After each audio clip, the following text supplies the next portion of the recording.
Bismillah wa salatu wa salamu ala rasulillahi amma ba'd. Assalamu alaikum wa rahmatullahi wa barakatuh. Continue our discussion with regard to Tayammum. What are the basic requirements of Tayammum? There are only two. Number one, to wipe the entire face, and number two, to wipe the entire arm, both arms up to including the elbows.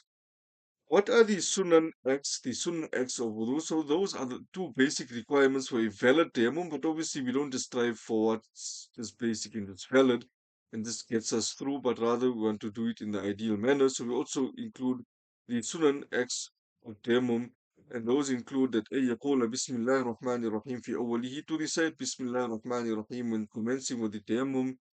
Number two, أن يراعي الترتيب فيمسح الوجه أولا ثم يده اليمنى ثم يده اليسرى, to maintain a particular sequence, and that is to first wipe the face, second to wipe the right arm up to and including the elbow, and thirdly to wipe the left arm up to including the elbow.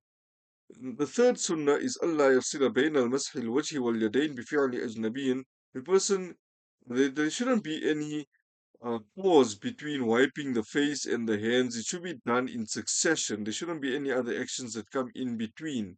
Number four, أن يقبل يديه ويدبرهما في التراب.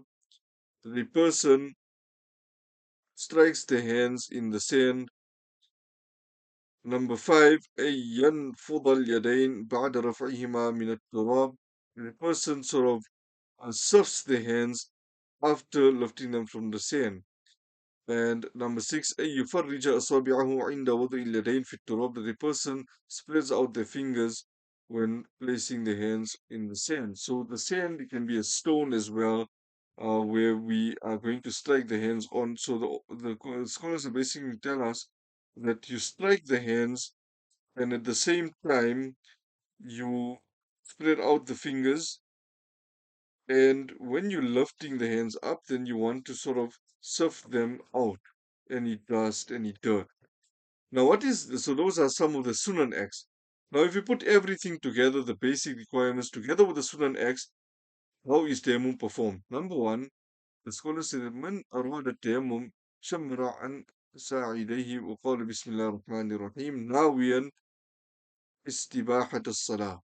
A person who intends to perform the tayammum will start off by saying Bismillah ar-Rahman ar-Rahim, intending to perform salah with this tayammum. ويضع باطن كفيه على التراب الطاهر. A person will place the inner palms, the palms, upon pure sand مفرجا بين أصابعه مع إقبال اليدين. A person will have the hands in front of them with the fingers spread apart.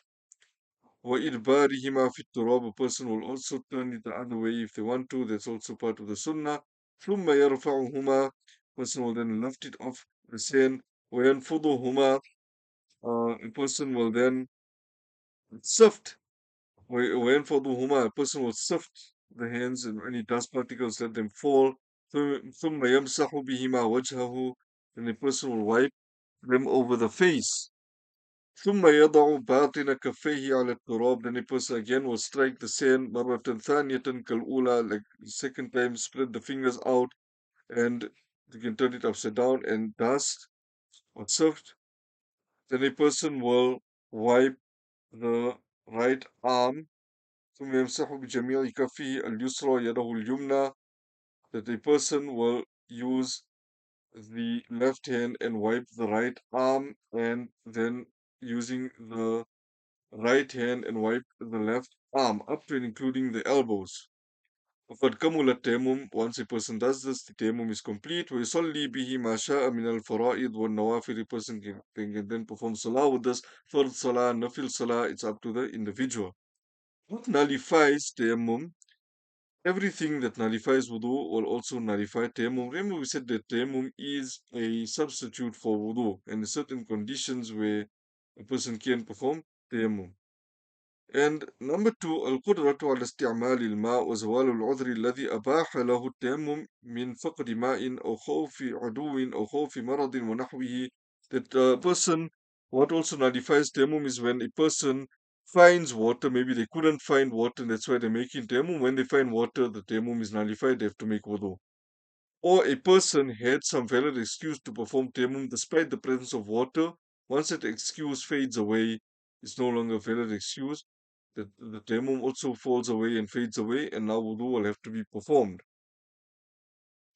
There are other issues pertaining to tayammum that inshallah we'll try and go through in our next lesson, but for now, we hope that you understood this concept of tayammum, and this has been legislated in the Quran Kareem by Allah subhanahu wa ta'ala. We ask Allah subhanahu wa ta'ala to grant us the understanding. Please, if anyone has any questions or would like to get in touch with us, then you can always contact us, Muslim Online it is, and you can also drop some comments if you want. Jazakallah khairah. We really appreciate your viewership, and we ask you to encourage others to subscribe to our channel. We ask you also to like and share.